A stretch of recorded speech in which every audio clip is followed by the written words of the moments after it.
Que eu inicio esse encontro do grupo de estudos de psicanálise feminino, né? Esse encontro que marca o encerramento de mais um ciclo. Queria começar agradecendo a Bruna, que topou coordenar, né, esse encontro comigo, as participantes que toparam nesse espaço de construção e vão apresentar hoje aqui também, e vocês que se interessaram, né, estarem aqui para nos ouvir. Para quem não sabe, esse grupo começou lá em 2023, e aí a primeira leitura que a gente fez foi o Deslocamentos do Feminino, da Maria Rita Kell. Então, foi um livro que nos fez pensar sobre o lugar social da mulher, construções imaginárias e o papel da psicanálise nessa história. Mas esse de agora, desse ciclo, o de Menina a Mulher, da Malvine, ele foi, assim, até difícil de dizer, mas foi um momento tão íntimo nosso, porque a gente começa lendo achando que vai, né, nos ajudar nas construções da clínica somente, mas ele tocou de tal forma que a gente começou a ter trocas significativas até no âmbito pessoal, assim. E eu acho que tem a ver também com a forma da escrita da Malvine nesse livro, porque ela inclusive diz, né, eu fiz esse livro para as mulheres e não foi sobre as mulheres.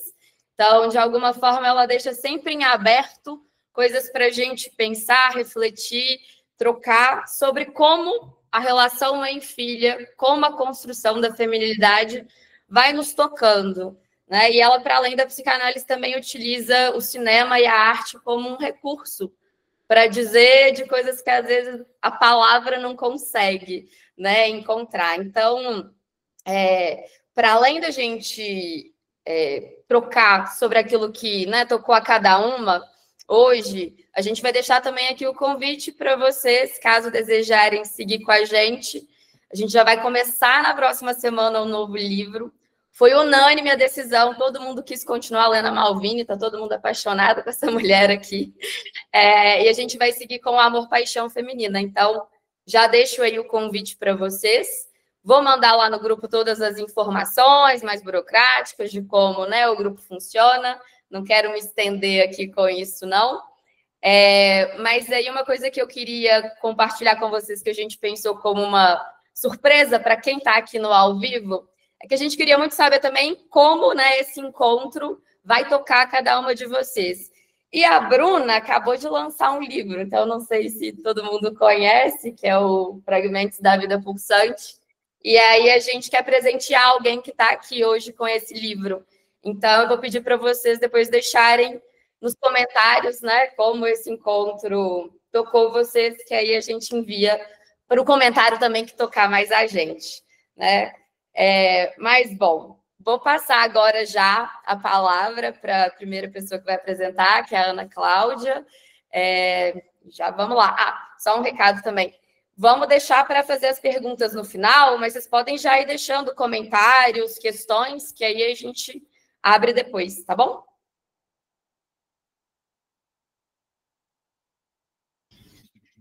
Bom, boa tarde, me escutam bem?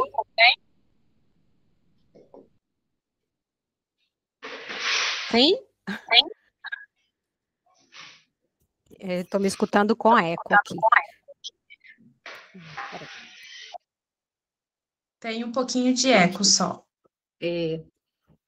Bom, boa tarde, eu sou Ana, sou psicóloga, psicanalista, vivo em Buenos Aires há quase 12 anos, né? E importante dizer isso porque o texto que eu preparei para hoje é uma tentativa de uma articulação entre a questão da relação mãe-filha, de menina para mulher, com o tema das migrações.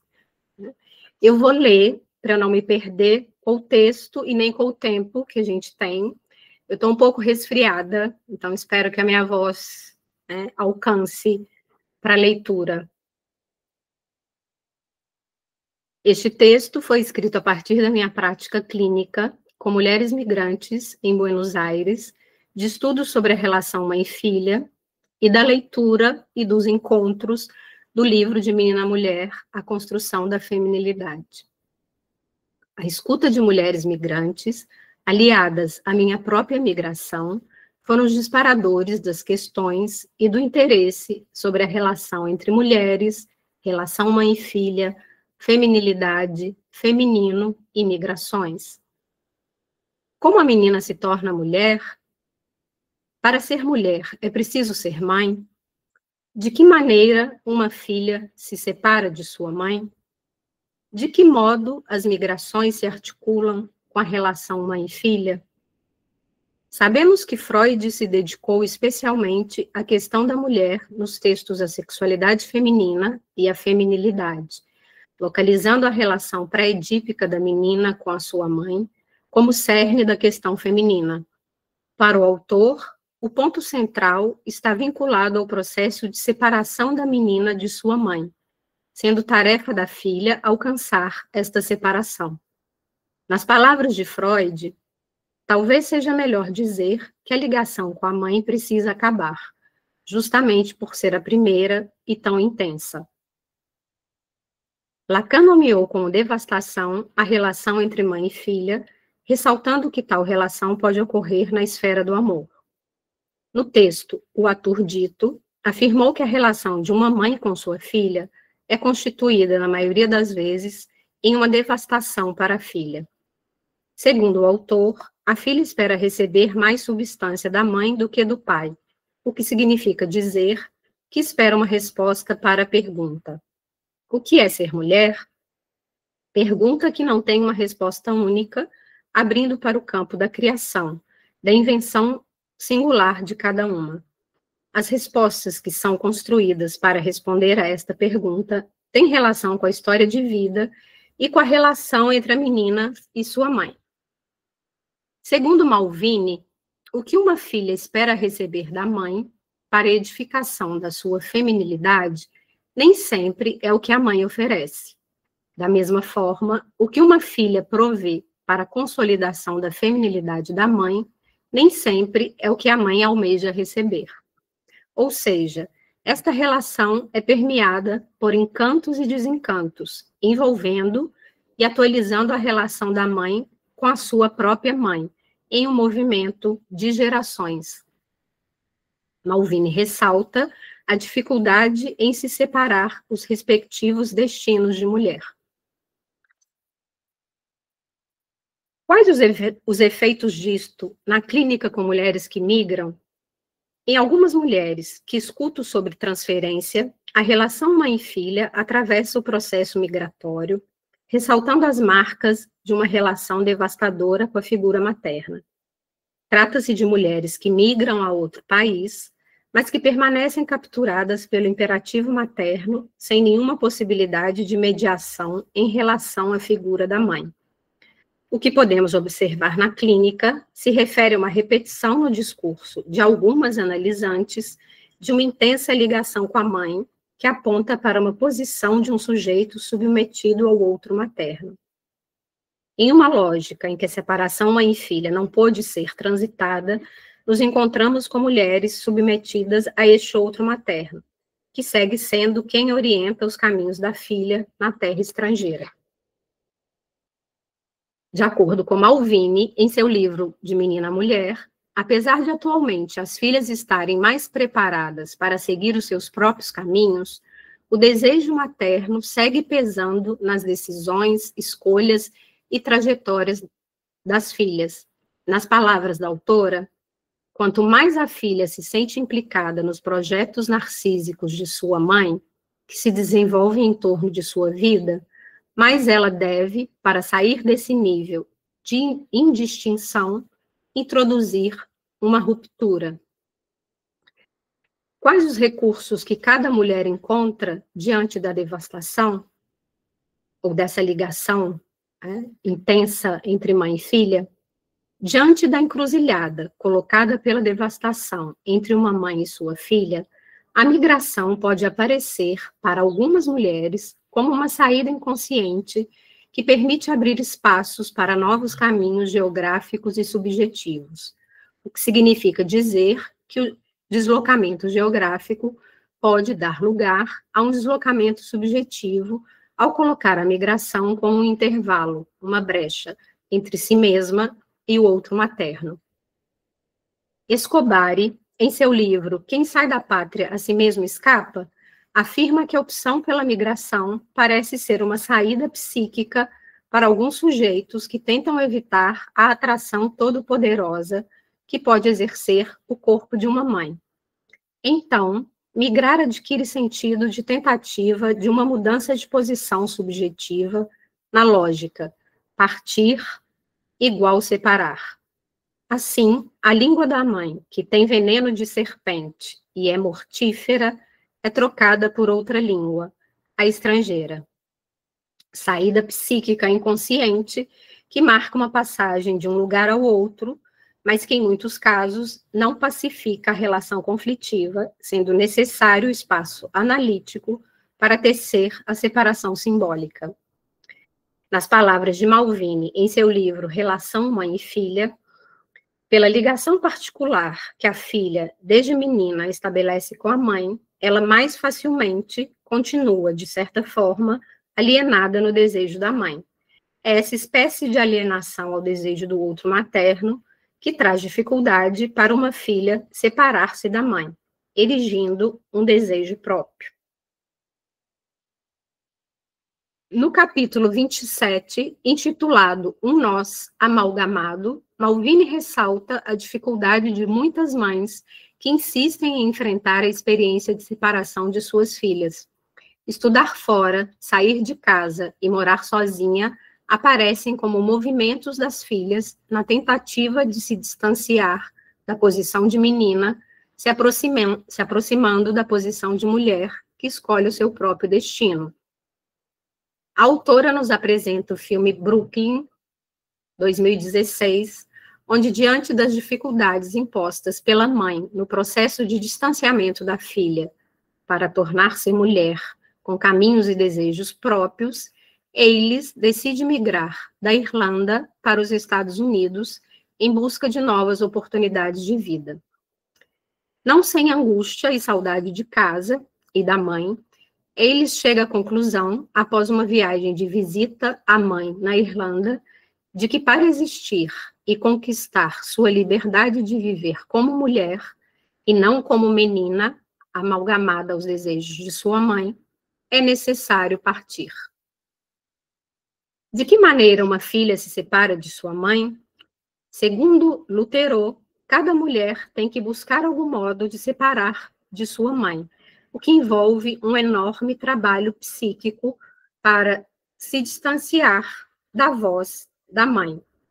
Este trabalho psíquico se refere a uma tessitura artesanal que cada mulher deve construir. Podemos pensar que uma das marcas do feminino que aparece no campo das migrações se refere justamente a que não se trata de uma experiência universal, igual para todas, mas de migrações singulares, que acontecem a cada vez, para cada uma. Não existe um para todas do que é ser mulher, sendo cada uma a artesã da sua própria feminilidade. Na ausência de uma função materna que singulariza, é o analista, desde sua posição estrangeira, que oferece o espaço para que o sujeito possa colocar a sua singularidade. O espaço analítico abre as portas para que o sujeito deixe de ocupar o lugar de objeto de desejo do outro, posição da menina, e soltar-se do lugar de objeto tem o efeito de aproximar-se do desejo, posição da mulher. Se desse para bater palma, né? Lindíssimo, Ana. Nossa, fiquei emocionada com a sua escrita, viu? Obrigada. Bom, vou passar agora para a Patrícia. E aí, gente, se tiverem comentários até para o texto da Ana mais em específico, quiserem já ir fazendo, depois a gente abre geral, tá bom? Boa tarde, gente. Vocês me escutam bem? Então, meu nome é Patrícia, sou psicóloga e psicanalista. Estou com a clínica já tem uns 2 anos, exclusivamente. Já trabalhei na saúde pública também. E venho fazendo parte desse ciclo de estudo ali com a Camila, com a Bruna, com as outras que vão apresentar, e tem sido uma experiência riquíssima para mim na formação em psicanálise. Então, eu vou trazer aqui um pouquinho do que me atravessou e vou ler também, por conta do tempo, para ir me orientando. O título: A Voracidade da Mulher, Travessias do Cisne Negro. Durante esse período de estudos, descobri que passei a desconstruir conceitos externos e internos, percorrendo o caminho da feminilidade, do feminino para a psicanálise, questionei as ambivalências, os paradoxos e tudo o que se refere à busca incessante por um ser mulher. Ficou claro para mim que tudo acontece numa travessia, que por vezes pode ser dolorosa. A relação com a figura materna é algo desse paradoxo que me chamou a atenção.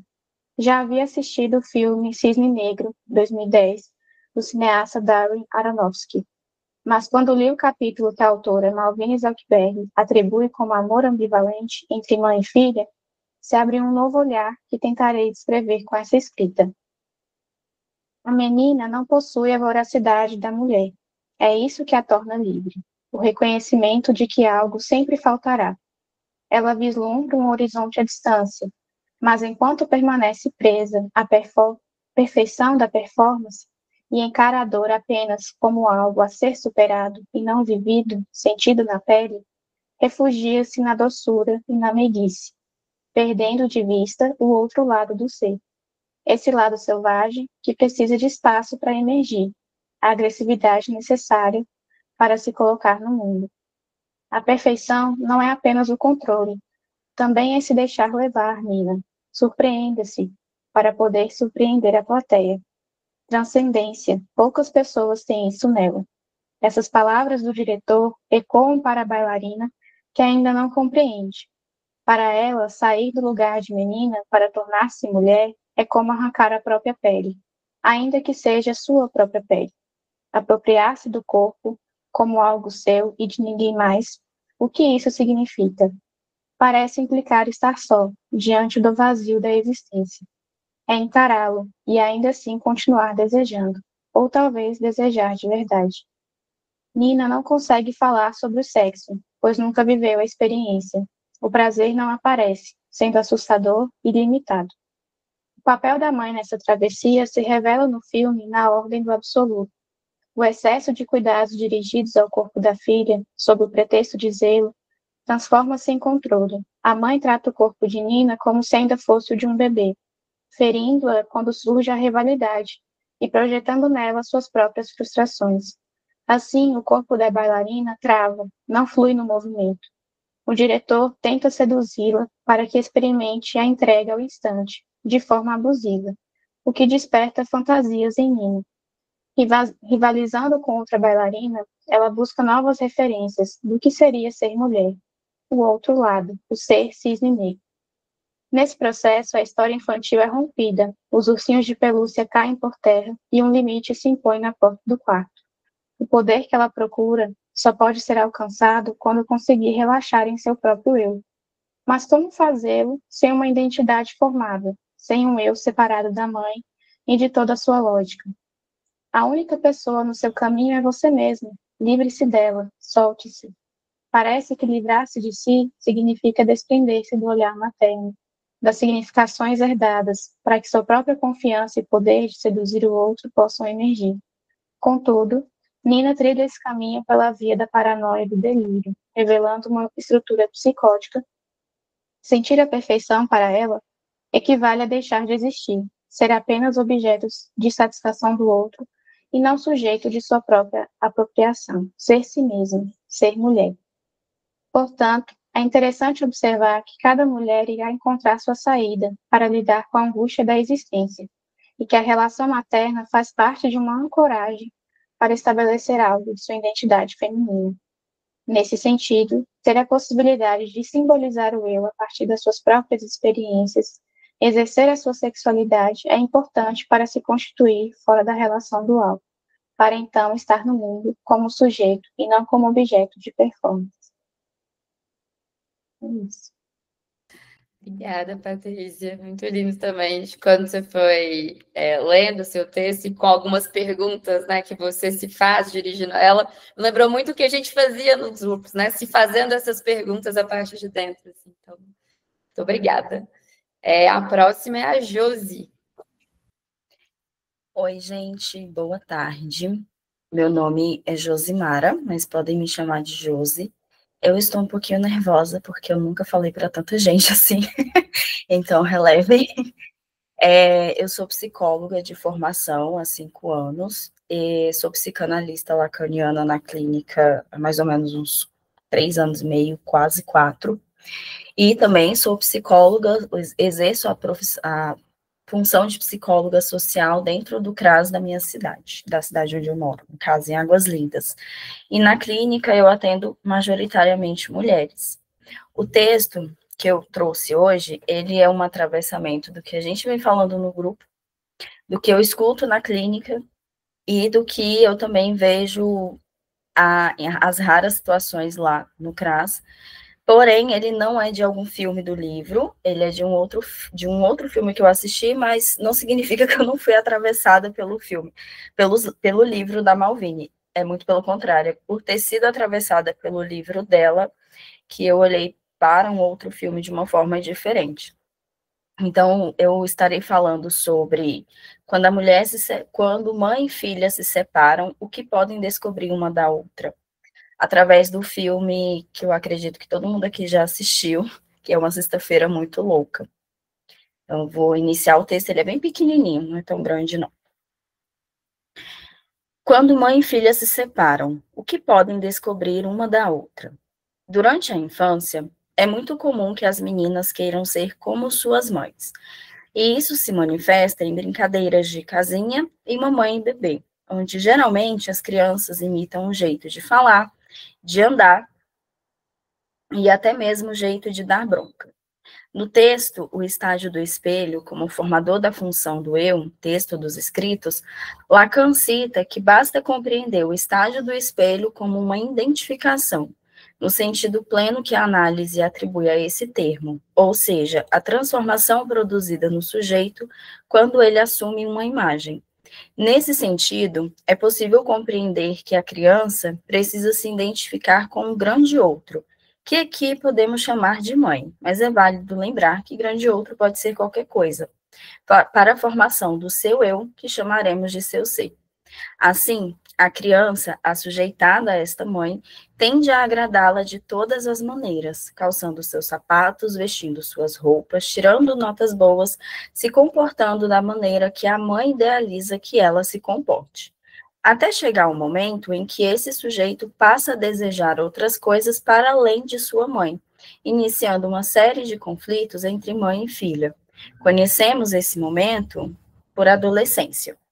No filme Uma Sexta-feira Muito Louca, dirigida por Walker Walters, acompanhamos a relação da terapeuta Tess e sua filha adolescente Ana.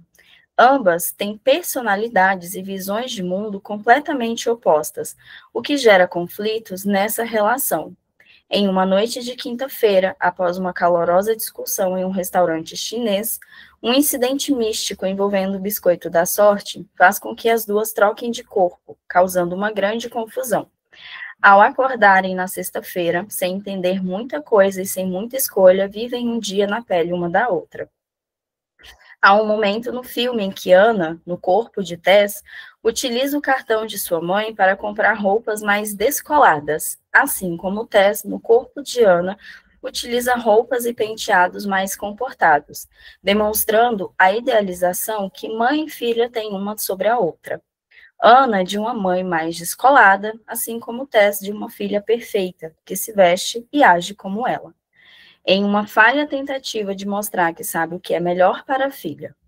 Nem sempre a mãe consegue se desapegar da idealização que tem de sua filha, e nessa tentativa de mantê-la nesse ideal construído, falha em não olhar como pode ser bom ter alguém com opiniões contrárias à sua. Para a filha, há também um desafio, o do descolamento do lugar do assujeitado, e assumir uma posição desejante, pois não é fácil desagradar e seguir o próprio caminho.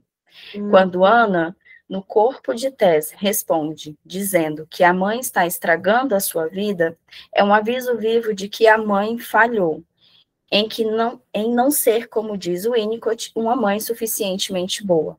É que a mãe precisa mesmo falhar para que a filha tenha outras imagos além da mãe. Para se constituir como sujeito, é necessário que o filho deixe de ser o falo de sua mãe, esse objeto imaginário de seu desejo, para que assim possa também desejar. É só quando Tess, no corpo de Ana, percebe que não conhece sua filha e a troca de corpo acontece. E aqui, talvez possamos pensar que o maior desafio da maternidade é criar um sujeito que possa ser diferente de você. Eu adorei a escolha do filme, Júlio. Eu não sei vocês também, mas eu lembro de ver isso na minha adolescência e pensar como é que seria trocar de corpo com a minha mãe. Socorro! Bom, Ana, vou passar agora para a Ana Carolina, vai falar um pouco mais disso, né? Então, quando a filha se torna mãe. Eu sou Ana Carolina, eu sou psicóloga e psicanalista, eu estou aqui no grupo aqui com a Camila, a Bruna, a Josi, a Ana e a Patrícia, ali desde quando começou. E eu preparei um texto pequenininho também, que tem a ver aí quando a filha se torna mãe, mas de um outro lugar, que é um lugar que me atravessa.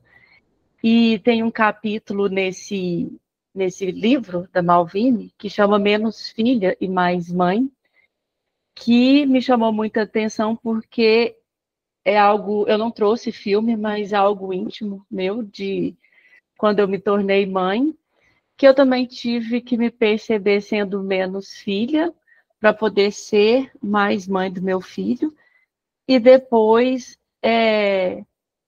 inventar um outro lugar de filha da minha mãe, que agora não é só minha mãe, mas que também é a avó do meu filho. Então, eu vou ler, é bem curtinho. No capítulo Menos Filha, Mais Mãe, do livro de Menina a Mulher, uma passagem me capturou a atenção. Malvine diz que ser mãe não significa necessariamente ser mulher. E logo em seguida continua.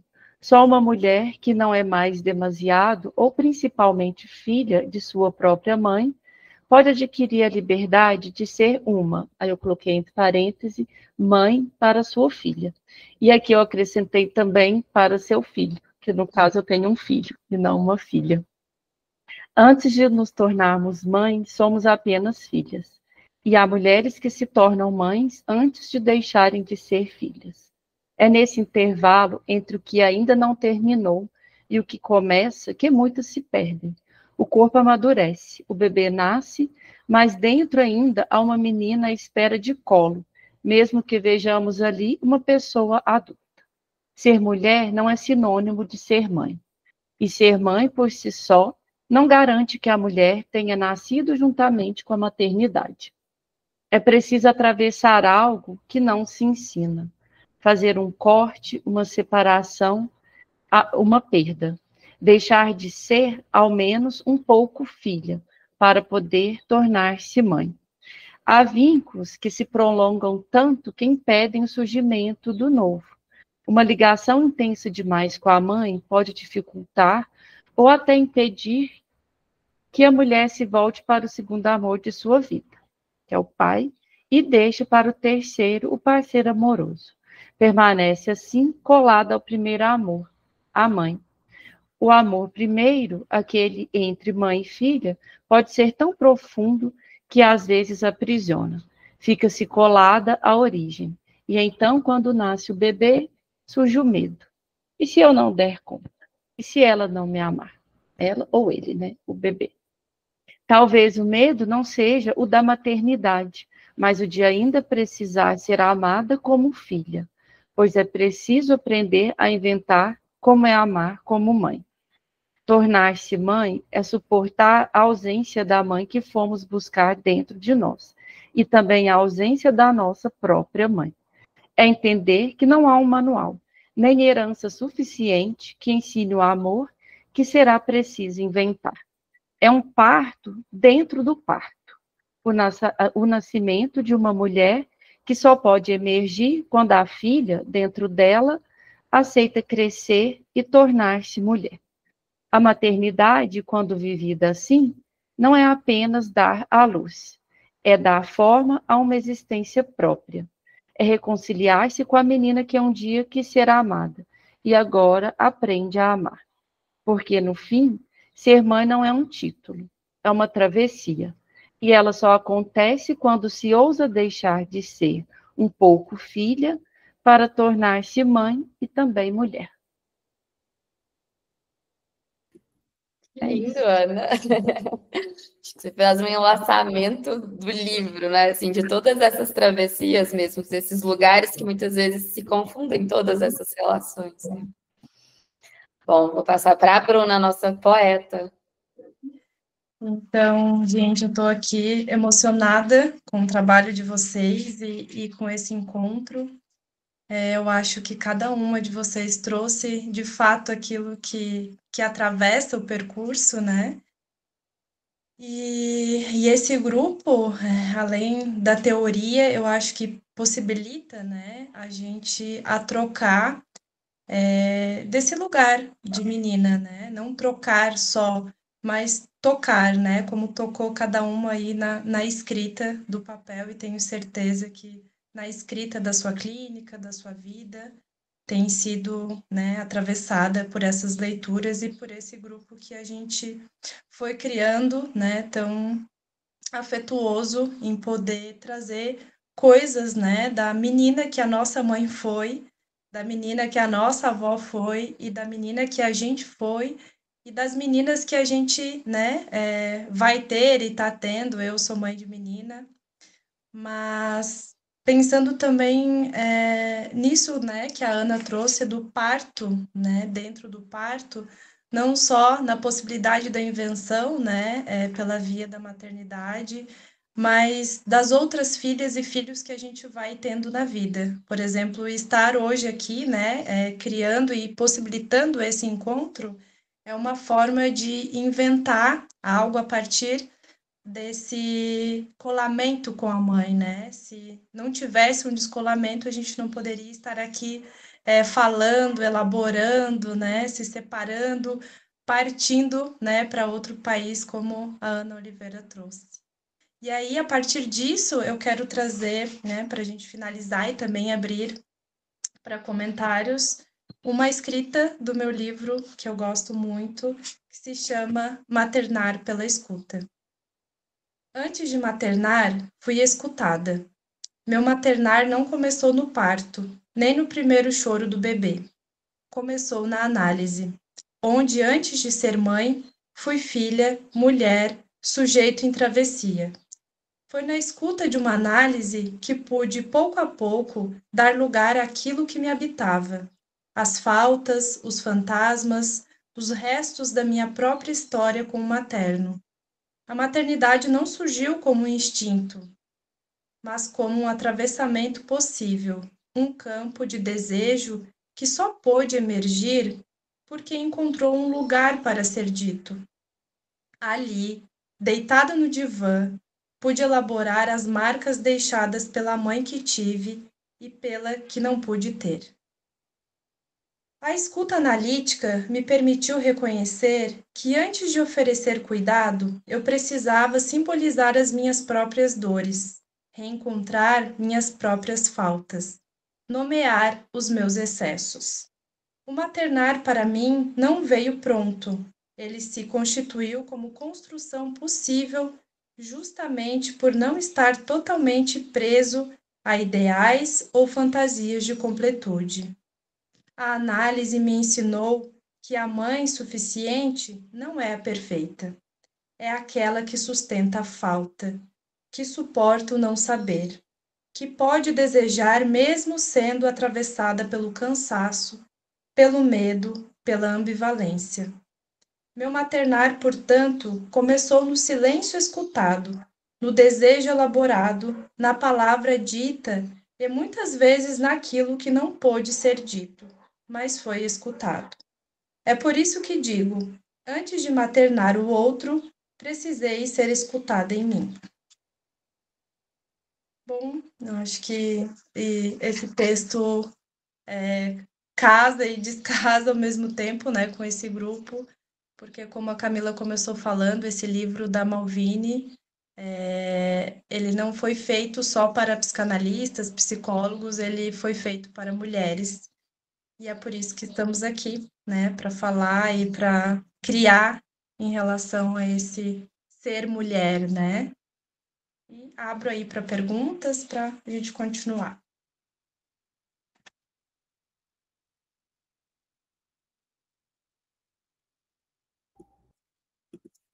É sempre assim, né, gente? Lembrando, né? Acho que a gente queria escutar, acho que não só, talvez, do que vocês escutaram daqui, mas o que fez vocês se interessarem, né? A estar aqui hoje, como é que esse tema atravessa vocês, da mãe e filha, feminilidade, enfim. Quem se arrisca aí primeiro?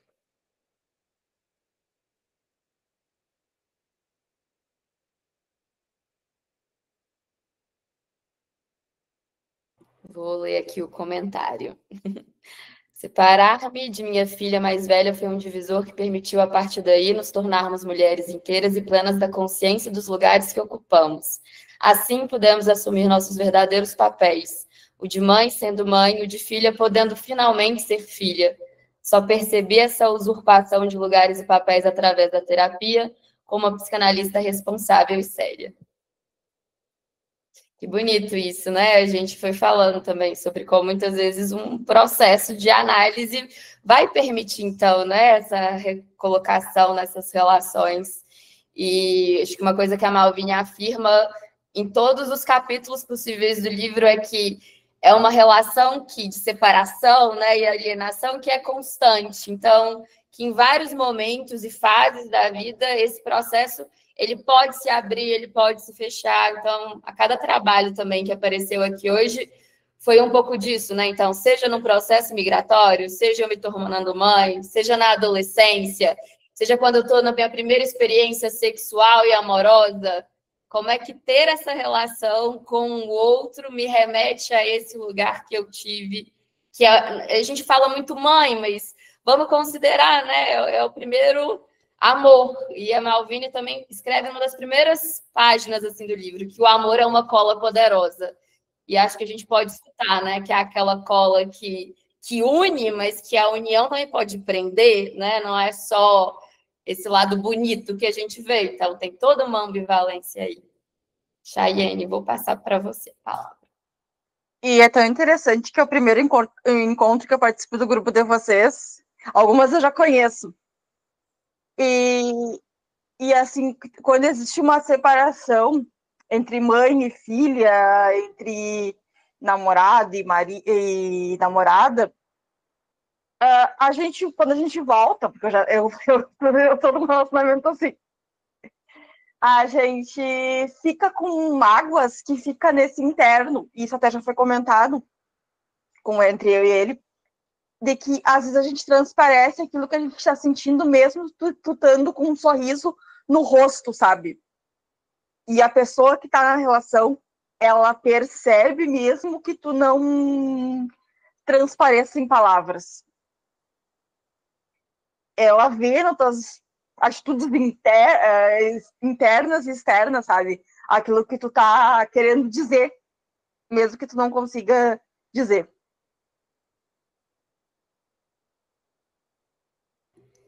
Foi falando isso, me remeteu, né? Quando a gente... Bom, primeiro a gente é falado, né? Então tem toda essa expectativa mesmo que esse outro saiba, sem a gente ter que dizer, sem a gente ter que pedir. Mas o quanto muitas vezes isso também está muito no campo do imaginário, né? Então, será mesmo, né? Assim, o que é que esse outro consegue ver ou não dizer por mim? E eu acho que até a nossa tentativa, você tocou nesse ponto do amor, a nossa escolha também de seguir no amor-paixão feminina foi um pouco por aí, assim, porque a Malvine, ela pincela um pouco, né, sobre essas relações amorosas, mas acho que surgiu no grupo também uma vontade de vamos aprofundar um pouco mais nisso, né, porque acho que uma das grandes questões que ela traz sobre isso é que se você está tão presa àquele amor inicial, quando você vai vivenciar outras relações, você vai demandar esse amor desse lugar, né? Como se ele fosse incondicional. E isso é a receita para você estar o tempo todo no desamparo, né? Porque Está misturando mais relações ali. E até pensando na questão da mágoa que você relacionou, né, com o parceiro, com a parceira, mas no sentido da mágoa da mãe também, né, que a gente se depara muitas vezes em análise, né, falando, elaborando sobre a relação com a mãe, ou até mesmo, né, com o pai, mas eu, quando tu me falou, né, quando tu falou sobre isso, já logo pensei, né, nessa relação que a gente vinha falando nos trabalhos e tudo mais, e que não deixa de ter resquícios, né? Mas muito obrigada. Vamos lá. De uma mágoa entre famílias que não se dão e que se dão, sabe? Pai, mãe, sogra, sogro e tudo, enfim, sabe? De uma família, mas que hoje eu ainda luto por. Ainda tô junto nesse relacionamento. Bom, Isabela, vou passar para você. Oi, gente, boa tarde. Fiquei pensando em 2 pontos, assim, um que acho que a Ana Carolina, né, e a outra Ana também trouxeram, essa coisa do parto dentro do parto, né, como que o parto é um primeiro momento aí de separação, né, dessa fusão, né, e que não garante, né, não garante nada, depois é um trabalhão de uma vida, né. E acho que estar aqui hoje também passa por isso, assim, primeiro porque por essa relação, né, com a minha mãe, né, minha relação com a maternidade, com a Malvine também, troquei um pouco com a Camila depois, eu estudei esse livro lá na temática da minha monografia, saindo da faculdade, então, muito bom poder estar aqui escutando vocês, né, e como que esse parto, né, que não garante, que é um primeiro momento, né, é muito desafiador, né, para a mulher, assim.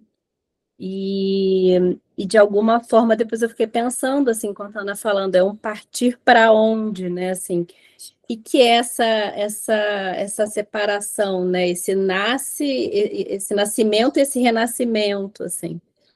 E aí, quando a outra Ana fala, né, de que eu achei muito interessante assim, essa relação que ela foi fazendo com a língua materna, né, e a língua estrangeira, né, eu achei muito bom, assim. E, de alguma forma, isso aparece, assim, na minha clínica, algo que eu escuto, que às vezes é preciso estar em outra cidade, é preciso estar em outro país, do outro lado do mundo, para se autorizar, de alguma forma, a fazer um movimento próprio, um movimento que passe um pouquinho, né, que passe menos pelo outro materno, né? Então, achei interessante essa ligação que vocês conseguiram produzir também.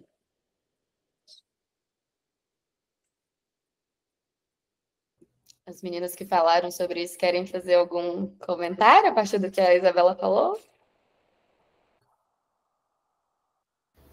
Eu fiquei pensando que é como se fosse um segundo parto, né? Pensar nesse partir, nesse separar, nessa lógica aí desse movimento como uma possibilidade de saída, mas que também não garante nada, né?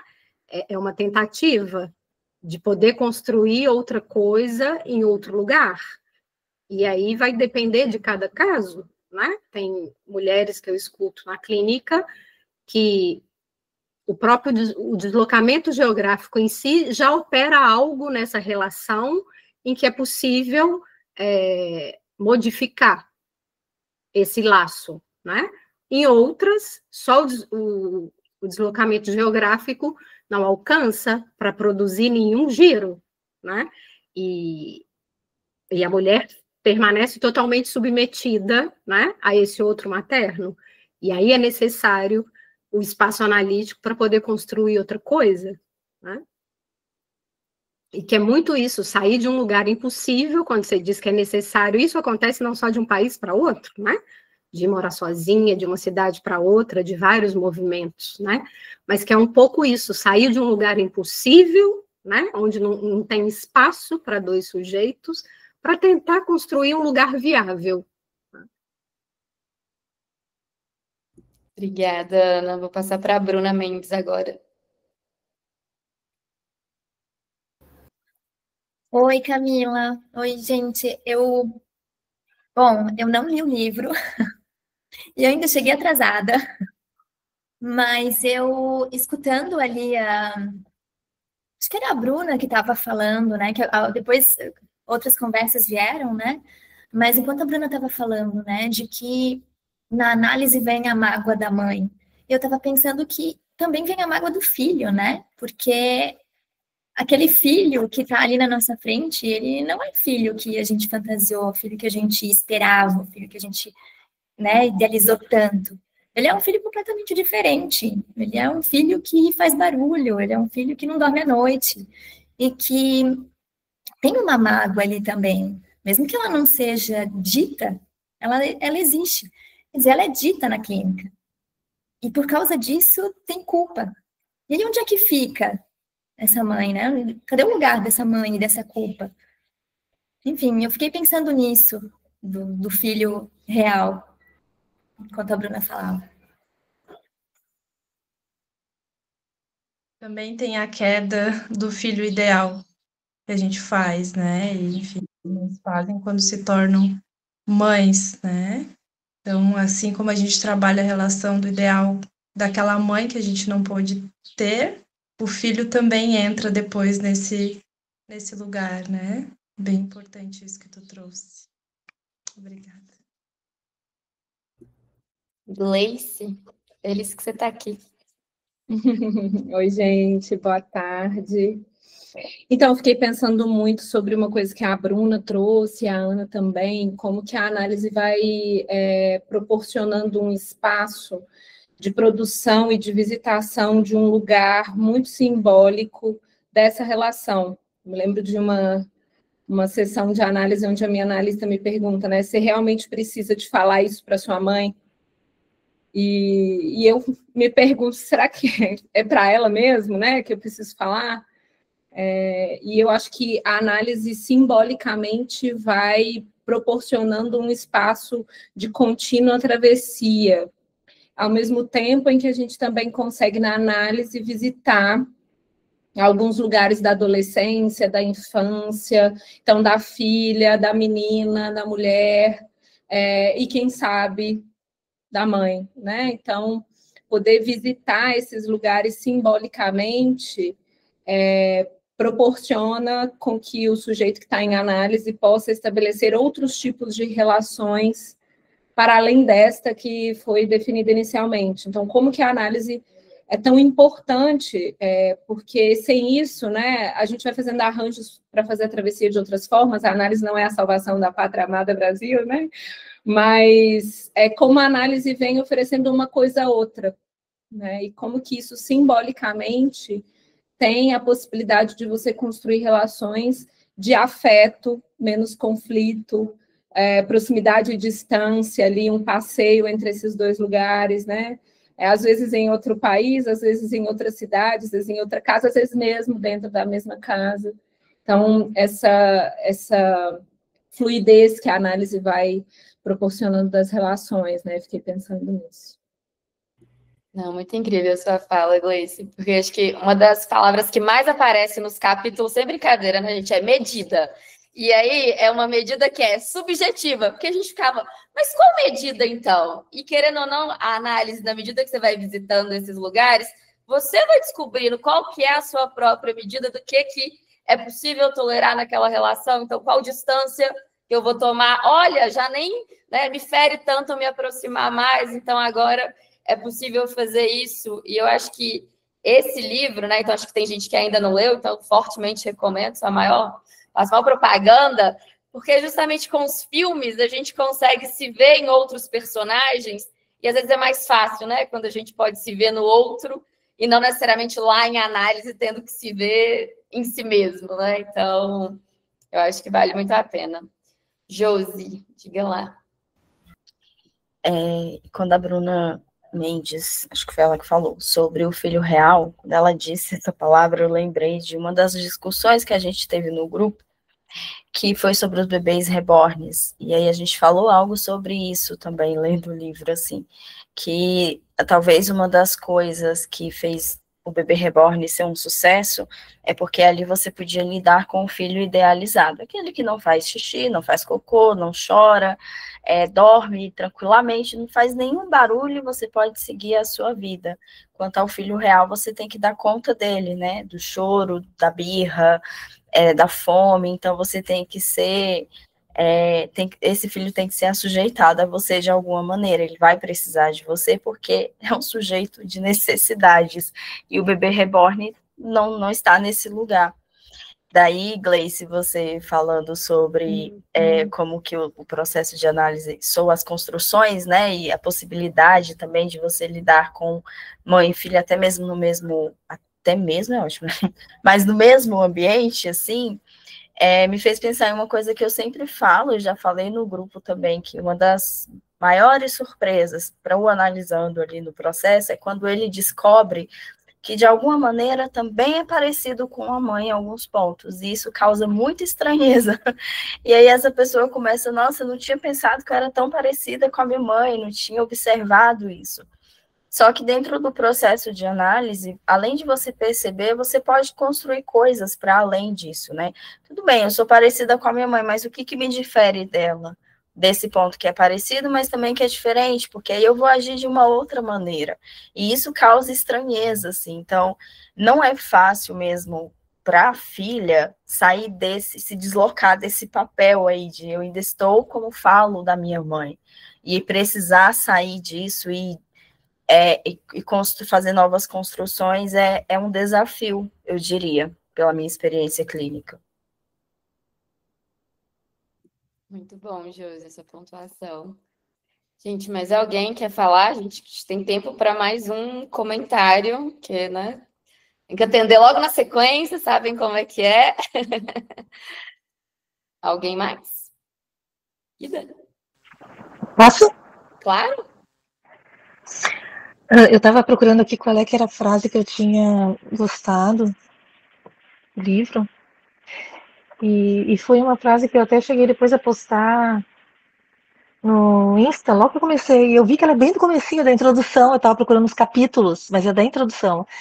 Essa, né? Por todas essas razões, enquanto vivem os encantos e desencantos dessa relação, mães e filhas se perdem e se reencontram, se frustram, se satisfazem, brigam e se reconciliam, se desesperam e se tranquilizam. Têm, sobretudo, dificuldade em se separar, em separar os seus respectivos destinos de mulher. Isso já pegou de cara para mim, porque me deu um certo alívio. Que é um processo que, por mais que já esteja morando longe da mãe há mais de 20 anos, tem essa coisa da migração que ela falou. E que depois, com o tempo, eu fui vendo, né, o que isso tem a ver com o meu percurso, com a minha história, com a minha vida. Mas também ok, né, isso não acaba. Isso não é uma coisa, resolvi, está resolvido, pronto. E é assim, isso me deu um alívio. E foi uma introdução, já me fisgou aí para ler todo o livro. E outra coisa que eu achei bem interessante do livro, todo ele muito bom, deu vontade de ver alguns filmes que eu já tinha visto, deu vontade de ver outros ali, que para mim ficaram como dicas, e eu quero depois escrever, eu não acabei não escrevendo. O final ali, sobre a questão da mãe e da avó, achei muito interessante esse capítulo final. Também porque entre esses papéis que a gente vai tendo, nesses lugares que a gente vai ocupando na vida, né? Tem uma hora que a filha, no meu caso, eu não sou mãe, mas tem uma hora que parece que com o envelhecimento dos pais, que é mais ou menos o lugar que eu tô, esse ser filha não é um ser filha, porque até ser filha vai mudando, né? Mesmo que tu não te transforme numa mãe, ainda assim é um filho diferente em outro momento da vida. E como é que é isso? Né? Como é que se faz isso? Como é que se cuida de alguma forma quando precisa cuidar? Ao mesmo tempo, se deixa ser cuidada, porque sempre vai ser uma coisa de mãe, né? Tem aquela coisa de ter um certo conforto de ter a mãe ainda na convivência, né? Uma mãe idosa e tal. Uma mãe que também tem autonomia, mas que a independência já fica mais ou menos assim. Falando da mãe, mas de pai também, né? O que a gente está falando com a mãe, mas Então, assim, como é que é ser filha agora e que é outra filha daquela filha de um pouco antes. Então, assim, me tocou muito o livro. Me tocou bastante. É Gostei realmente muito. um processo constante, né? Assim, então, é isso que você falou, né? Que você foi filha lá atrás, que o filho vai ser agora. E a forma como você vai ser, então, a filha que cuida vai ter a ver com a filha que foi cuidada. E aí, eu vou repetir, eu vou fazer diferente. Essa semana mesmo, uma analisante minha falou: eu já faço análise há mais de 20 anos, quando é que eu vou parar de falar da minha mãe? Eu falei, bom, quando você parar de falar da sua mãe, né? Parece que ainda tem coisa a ser dita para falar da sua mãe. Então, realmente, é constante. Talvez seja um alívio perceber isso. Tá tudo bem eu falar sobre isso. Eu também não tenho que chegar no momento que, resolvi minha mãe, meu pai, todo mundo na terapia, ótima, estou perfeita. Então, que alívio poder escutar isso mesmo. E eu também pensei nisso, né? E quando parar de falar, né? Porque às vezes a gente se ilude, que a análise é aquilo, não vai dar conta de tudo, né? Por isso que entra a arte, a poesia, a escrita, o que cada um vai inventando, né? Que a análise não dá conta. E o falar da mãe, eu acho que não tem como, né? Como a Malvine traz, essa separação total, né? É de onde a gente veio. E a gente vai fazendo coisas a partir, né? E parindo a mãe em análise para ser outras coisas, mas sempre vai ter o resquício tanto da mãe quanto do infantil que habita em nós. Por isso que a gente consegue criar outras coisas, né? Porque também sem nada de infantil não é possível. Bom, gente, com isso nós vamos finalizar. Gostaria muito de passar a tarde inteira falando mais sobre isso e esse livro. Vou deixar o grupo lá aberto de mensagens. Se vocês puderem deixar lá um comentário de como foi, sobre o livro que vocês escutaram aqui, é muito importante para a gente. Dá para a gente poder escolher, né, alguém para a gente poder enviar o livro da Bruna. E aí eu vou mandar também todas as informações do grupo da próxima leitura, que já começa na semana que vem, do Amor, Paixão Feminina lá. Mas eu vou demorar 1 horinha ou mais, porque eu tenho atendimento na sequência, mas logo mais eu mando lá. Por enquanto, mandem os comentários de vocês para a gente, tá bom? E muito obrigada pela presença de todo mundo. Até. Obrigada, gente. Até.